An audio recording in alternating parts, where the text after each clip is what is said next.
ہم نے آنکھوں سے دیکھا نہیں ہے مگر ہم نے آنکھوں سے دیکھا نہیں ہے مگر ان کی تصویر سینے میں موجود ہے۔ مفتی طارق مسعود کے بیانات کے لیے طارق مسعود آفیشیل کو سبسکرائب کریں۔ طارق مسعود آفیشیل۔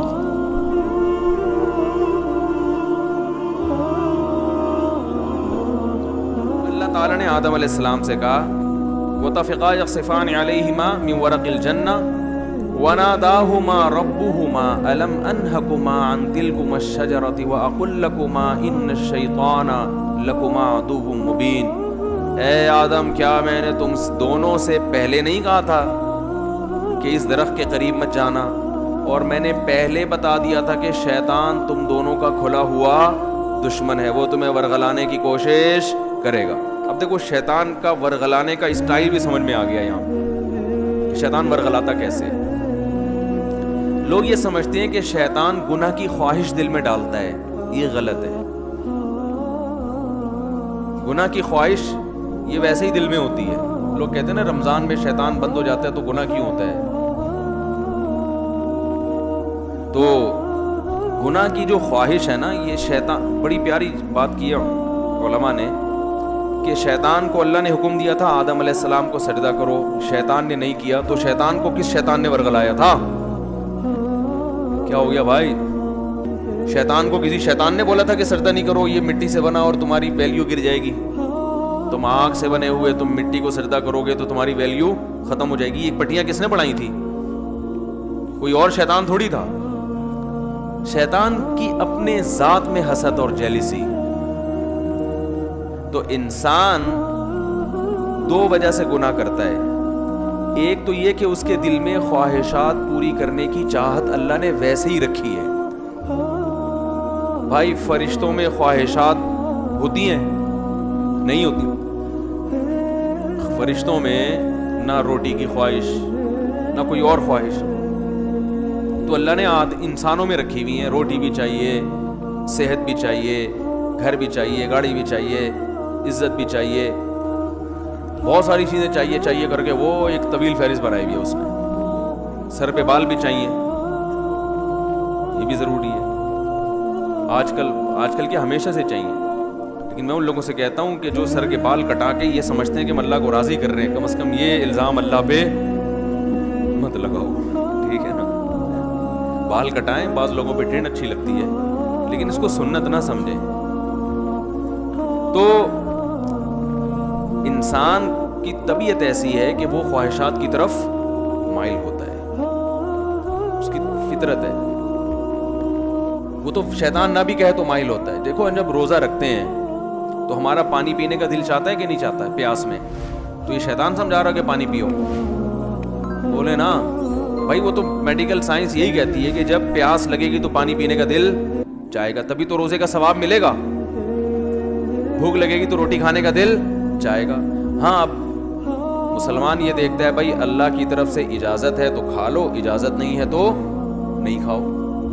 اب روزہ ہے تو اللہ کی طرف سے اجازت نہیں ہے، بعض دفعہ اللہ کی طرف سے کھانے کا حکم ہوتا ہے۔ کسی ایسے شخص نے نفلی روزہ آپ نے رکھا ہوا ہے، دعوت کر لی جو آپ کے بڑوں میں سے ہے، قریبی رشتہ داروں میں سے ہے، آپ اس کی دعوت اٹینڈ نہیں کریں گے تو وہ ناراض ہونے کا خطرہ ہے، تو پھر شریعت کا حکم کیا ہے؟ یہاں روزہ توڑ دو، روزہ توڑ کے اس کی دعوت کھا لو۔ پھر فقہا کا اختلاف ہے، بعض کہتے ہیں کہ بعد میں قضا کرے، بعض کہتے ہیں نہیں کرے۔ امام حنیفہ کے نزدیک بعد میں قضا کرنا ضروری ہے۔ تو یہاں کھانا کیا بن گیا؟ حالانکہ اس وقت دل چاہ رہا ہوتا ہے کہ نہیں کھائے، کیونکہ اتنی مشکل سے دوپہر تک کا روزہ آپ نے برداشت کر لیا، صبح کی چائے چھوڑ دی، گٹکا بھی نہیں کھایا، صبح پان بھی نہیں کھایا، اتنی قربانیاں دے کے 12-1 بجے تک آپ پہنچے اور دعوت آ گئی، اور ایسی کی دعوت آئی جو آپ کے چچا لگتے ہیں رشتے میں اور بڑے قریبی ہیں، اور وہ ناراض ہو جائیں گے کہ یار آج ہی روزہ رکھنا تھا، میرے بچے کا ولیمہ ہے، آج ہی روزہ رکھنا تھا۔ تو بہتر کیا ہے کہ آپ روزہ، حالانکہ یہاں دل چاہ رہا ہوتا کہ نہیں توڑو، کیونکہ فقہ حنفی میں تو بعد میں قضا کرنی پڑے گی نا اس کو، یا تو چلو بالکل ہی غریبی میں معاف ہو رہا ہوتا، بعد میں کون قضا کرے گا یار، آج رکھ لیا۔ تو خواہشات, یہ شیطان نہ بھی ہو تو انسان کے دل میں اللہ نے خواہشات کا ایک سمندر رکھا ہے. شیطان کیا کرتا ہے؟ شیطان یہ دیکھتا ہے کہ یہ آدمی اپنی خواہشات اس لیے پوری نہیں کر رہا کہ اس میں اس کو خطرہ ہے کہ آخرت میں جہنم کی سزا ملے گی. یہی وجہ ہوتی ہے نا مسلمان, ورنہ تو بھائی سارے چرسی ہیروئنچی ہوتے. بھائی مجھے لوگ آ کے بتاتے ہیں کہ یار وہ فلاں کنٹری میں اتنے لوگ 99% لوگ ڈرگس لیتے ہیں. چرس کا انگلش میں ایک بڑا ٹیکنیکل قسم کا نام آیا ہے جس سے چرس پینے والا چرسی بھی نہیں کہلاتا اور معاشرے میں اس کی عزت ہو جاتی ہے. کچھ دن پہلے ایک صاحب آئے کہ بھی یہ یو کے سے آئے ہیں اور یہ ایک انگلش میں چیز میں نام بھول گیا, وہ پیتے ہیں. میں نے کہا یار یہ تو ہم سے زیادہ پڑھے لکھے ہیں, وہ ایسی خوبصورت چیز پی رہے ہیں. انگلش میں نا بڑا ٹیکنیکل قسم کا نام تھا. تو میں نے کہا وہ اس کو اردو میں ترجمہ کیا, انہوں نے کہا چرس. تو میں نے کہا یہ بولو چرسی ہے بھائی. ان کو بولا تو نہیں میں نے, بے عزتی ہو جاتی, لیکن دل میں میرے خیال ہے ان کو سیدھا بولو بھائی یہ کیا ہے, چرسی ہے. مفتی صاحب اس کے ڈریسنگ پہ نہ جانا, اس کی انگلش پہ نہ جانا, ہے چرسی. اصل میں یہ ہونا چاہیے تھا. تو اب کیا ہے کہ وہ وہاں تو بہت زیادہ نشہ ہے نا, تو لوگ کہتے ہیں وہ اتنا نشہ کرتے ہیں, ہر آدمی شراب پیتا ہے, ہر آدمی زنا کر رہا ہے. تو میں کہتا ہوں بھائی وہ تو کریں گے. جب ان کا خیال ہے کہ زنا پہ کوئی سزا ہی نہیں ملنے والی ہے بھائی, تو 2 دن کی زندگی کوفت سے کیا فائدہ. لائف کو انجوائے کرو, وہ صحیح کر رہے ہیں اپنے حساب سے. رہا یہ مسئلہ کہ وہ چرس پی رہے ہیں, ڈرگس لے رہے ہیں تو صحت برباد ہو رہی ہے, وہ کہہ رہے بھائی صحت بچا کے, مزے کے لیے صحت بچانی ہے نا, تو جب صحت برباد کرنے میں زیادہ مزہ آ رہا ہے تو صحت بچا کے کرنا کیا ہے. کیا خیال ہے؟ ٹیپو سلطان کا قول تھا نا, شیر کی 1 دن کی زندگی گیدڑ کی 100 سال کی زندگی سے بہتر ہے. تو جو چرسیوں کی نظر میں یہ قول کا مطلب یوں ہے کہ ہیروئنچی کی 4 دن کی زندگی بغیر ہیروئنچیوں کی 4000 سال کی زندگی سے بہتر ہے. کہہ رہے ہیروئن پی کے جو 4 دن میں جو مزہ آتا ہے وہ تمہاری بغیر جو ہیروئن کی زندگی ہے وہ 60-70 سال میں کیا ہے یار, یہ کوئی زندگی ہے. تو اس کا یہ نظریہ بن چکا ہوتا ہے.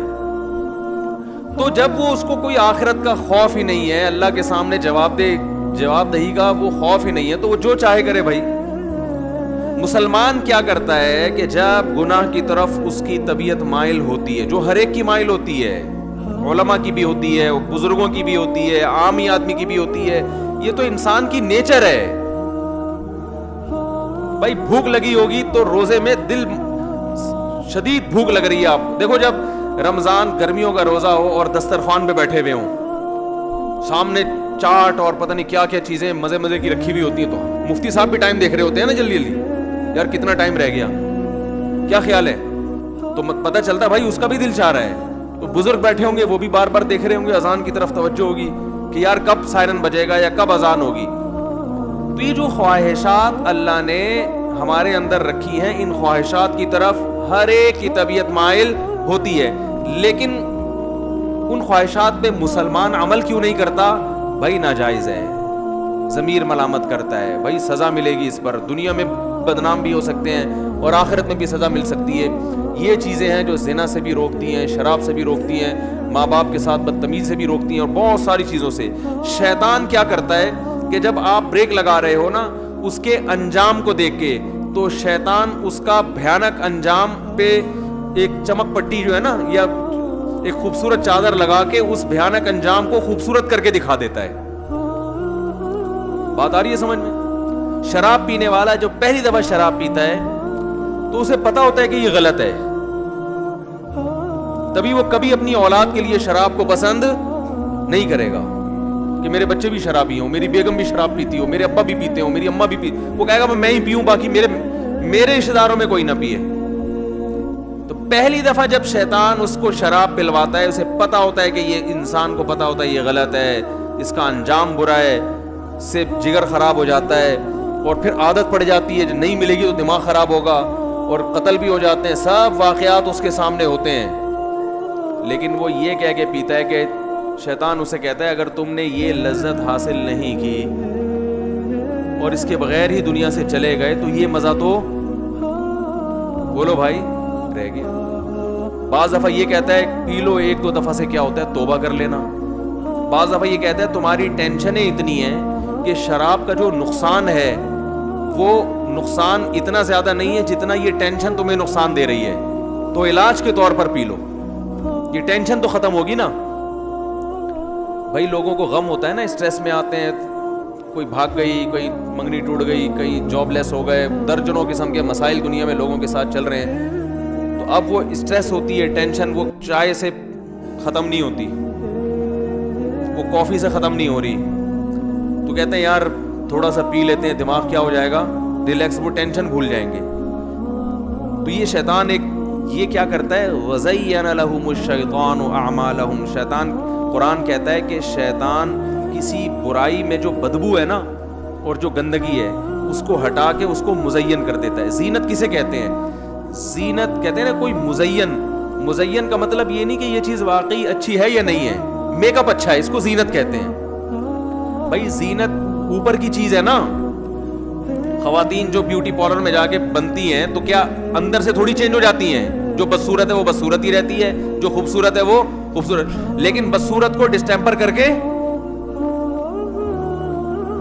خوبصورت بنا دیا. دیکھنے میں بیوٹی پارلر والوں کی کوشش ہوتی ہے کہ دیکھنے میں اچھی لگے. دولہا بھی آج کل بیوٹی پارلر جا رہے ہیں, تو اس کا مقصد کیا ہوتا ہے, دیکھنے میں کیسا لگے. تو زینت کا تعلق دیکھنے سے ہے کہ دیکھنے والوں کو اچھا لگے, حقیقت میں اندر سے اچھا ہو یا نہ ہو. کیونکہ اندر سے اچھا کرنا اس کے لیے بادام کھانے پڑیں گے روزانہ 1 پاؤ, پستے کھانے پڑیں گے, اور پھر ایکسرسائز, جاگنگ. کہتے ہیں یار 6 سال میں جا کے پھر بھی پتہ یقین نہیں ہے کہ لگے گی بھی نہیں لگے, صحیح ہے نا. تو اس کا طریقہ یہ وقتی طور پہ بادام میں وٹامن ای ہوتا ہے, تو ایسا کوئی ڈسٹیمپر کر دو دیکھنے میں ای نظر آئے, دیکھنے میں لگے بھائی اسکن جو ہے وٹامن ای سے بھری ہوئی ہے. تو وہ وقتی طور پر کام چلایا, اس کے بعد پھر جو ہے شادی مادی ہو گئی, اس کے بعد دوبارہ سے ویسے ہی پرانے جیسے تھے ویسے ہی نکل آئے. تو زینت کا مطلب کیا ہوتا ہے, دیکھنے میں اچھا. تو قرآن کے الفاظ دیکھیں, وَزَيَّنَ لَهُمُ الشَّيْطَانُ أَعْمَالَهُمْ, شیطان ان کے برے اعمال کو مزین کر دیتا ہے, یعنی برائی سے برائی ختم نہیں کر سکتا, لیکن وہ ایسا بنا دیتا ہے کہ دیکھنے میں وہ برا کیا لگ رہا ہوتا ہے, اچھا لگ رہا ہوتا ہے, دیکھنے میں اچھا لگ رہا ہوتا ہے. غور کرو گے تو نہیں لگے گا. دیکھو جو چیز دیکھنے میں اچھی لگ رہی ہوتی ہے, اگر اس کی گہرائی میں جا کے غور کرو گے تو پھر عقل فیصلہ کرتی ہے حقیقت میں بھی ہے یا نہیں ہے. لیکن شیطان جب دیکھنے میں ایک چیز کو اچھی بنا دیتا ہے نا, تو شہوت پرست لوگ پھر زیادہ ڈیپ میں جا کے غور کرنے کا تکلف نہیں کرتے. وہ کہتے ہیں یار اچھا ہے نا, بس نظر آ رہا ہے نا اچھا, تو حاصل کر لو اس کو. شراب جیسی بدبودار چیز کو بھی شیطان اچھا بنا کے پیش کر دیتا ہے. کہ شیطان کیا کرتا ہے, عمل کو مزین, برے عمل پہ خوبصورت جیسے کوئی گند پڑا ہوا ہو, اس پہ آپ ایک ریشمی چادر ڈال کے سامنے رکھتے ہیں, تو دیکھنے میں لگے گا بھائی بڑی کوئی مرغوب ڈش ہے. اندر جاؤ گے گھسو گے تو پتا چلے گا گند ہے. تو شیطان بھی پٹیاں پڑھاتا ہے, شرابی کو یہ سکھا دیتا ہے کہ بھائی دیکھو پی لے کے تھوڑا سا کیا ہوگا, سٹریس ختم ہو جائے گی, ہر وقت کی ٹینشن. تو یہ نہیں پتا بھائی صاحب تو نے جو اتنی ٹینشنیں پالی ہوئی ہیں ان میں سے ایک اور ٹینشن پال رہے تو.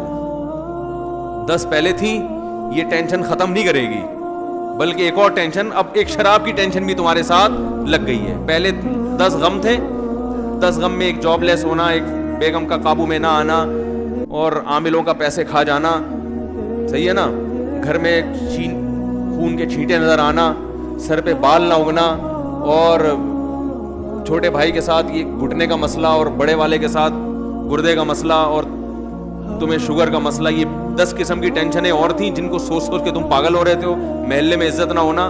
اب شراب ان ٹینشنوں کو ختم نہیں کرے گی, ایک اور ٹینشن پیدا کر دے گی. وہ ٹینشن یہ کہ اب یہ نہ ملی تو وہ باقی 9 ٹینشنیں بھول جائے گا. تو سب سے بڑی ٹینشن تیری یہ کہ یہ ہر وقت چاہیے تجھے, اور جب پیے گا تو پبلک ٹینشن میں آ جائے گی تیری وجہ سے. کیا خیال ہے, بیگم الگ ٹینشن میں, تو اب تو سراپا ٹینشن بننے والا ہے, سر سے پاؤں تک قوم کے لیے ٹینشن. کبھی ڈرائیونگ کے دوران زیادہ پی لی تو بندے مار دیے 2-4. تو بھائی مذہب کا ہونا بہت ضروری ہے. مذہب آپ کو ٹینشنوں سے لڑنے کا حکم دیتا ہے, ٹینشنوں کے سامنے ہتھیار ڈالنے کی اجازت نہیں دیتا, تسلیاں دیتا ہے. خودکشی کرنے والا کو بھی تو شیطان مزین کر دیتا ہے نا, کتنی بڑی برائی ہے, خود بھی مر رہے ہو, لوگوں کو بھی ٹینشن میں ڈال رہے ہو, لیکن خودکشی کرنے والے کے اس برائی کو شیطان مزین کر دیتا ہے کہ بھائی مر جاؤ گے تو ٹینشن ختم. حالانکہ ٹینشن تو بڑھے گی مرنے کے بعد, ختم تھوڑی ہوگی, اللہ کے سامنے حساب دینا پڑے گا. تو شیطان کی عادت یہ ہے کہ وہ برائی پہ اچھائی کا لیبل لگا کے, جیسے ہم لوگ ہر مشین پہ میڈ ان جاپان لکھ کے بیچ دیتے ہیں نا, تو شیطان ہر برائی کو مزین کر دیتا ہے. جھوٹ بول کے لوگ تجارت کرتے ہیں. تو یہ ساری شیطان کی حرکتیں ہیں جو برائی پہ اچھائی کا لیبل لگا لگا کے خواتین پہ آزادی کے نام پہ, ہم ماڈرن ہیں, ہم آزاد ہیں, کپڑوں سے آزاد کر دیا. خواتین کی آزادی سے فائدہ کون اٹھا رہا ہے؟ بولو بھائی, مرد اٹھا رہے ہیں فائدہ. مردوں کے مزے لگ گئے. لیبل یہ لگایا جا رہا ہے کہ مرد جب آزاد ہیں تو ہم کیوں آزاد نہیں ہیں. او بھائی, مرد کے آزاد ہونے سے آپ کو فائدہ نہیں ہے, لیکن آپ کے آزاد ہونے سے مزے کس کے ہیں؟ مرد کے ہیں. بربادی آپ کی ہے, تباہی آپ کی ہے. ہر برائی پہ لیبل لگائے ہوئے بڑے ٹائٹ ٹائٹ, خوبصورت خوبصورت. تو اللہ تعالیٰ نے آدم علیہ الصلوۃ والسلام کا پورا واقعہ بیان کیا, اس میں بڑے اسباق اللہ نے بیان کیے کہ ان سے لباس چھینا, وہ لباس جو ہے نا وہ تلاش کرنے لگے. پھر اللہ نے ان کو حکم دیا کہ اس جنت سے نکل جاؤ. پھر اللہ نے ان کو زمین پہ بھیجا, اور پھر اللہ نے اعلان کروا دیا کہ آدم علیہ السلام کو حکم دیا کہ اپنی اولاد میں ہمیشہ کے لیے یہ اعلان کر دیں, یہ اعلان کر دیں کہ اب پیغمبر آتے رہیں گے اور آپ کو حق کی تعلیم دیتے رہیں گے. جو پیغمبروں کی دعوت پر لبیک کہے گا اس کے لیے یہ جنت دوبارہ مقدر, اور پھر ایسا مقدر بنے گی کہ اس میں کوئی ایک درخت بھی ایسا نہیں ہوگا جس کے کھانے پر اللہ کی طرف سے پابندی ہو, ہمیشہ ہمیشہ کے لیے. اور ومن اعرض عن ذکری, جو میری یاد سے اعراض کرے گا, یعنی میرے احکام کو فالو نہیں کرے گا, تو اے آدم ان کو اعلان کر دیں فإن له معیشۃ ضنکا, اس کو دنیا میں ہی تنگ زندگی دے دوں گا.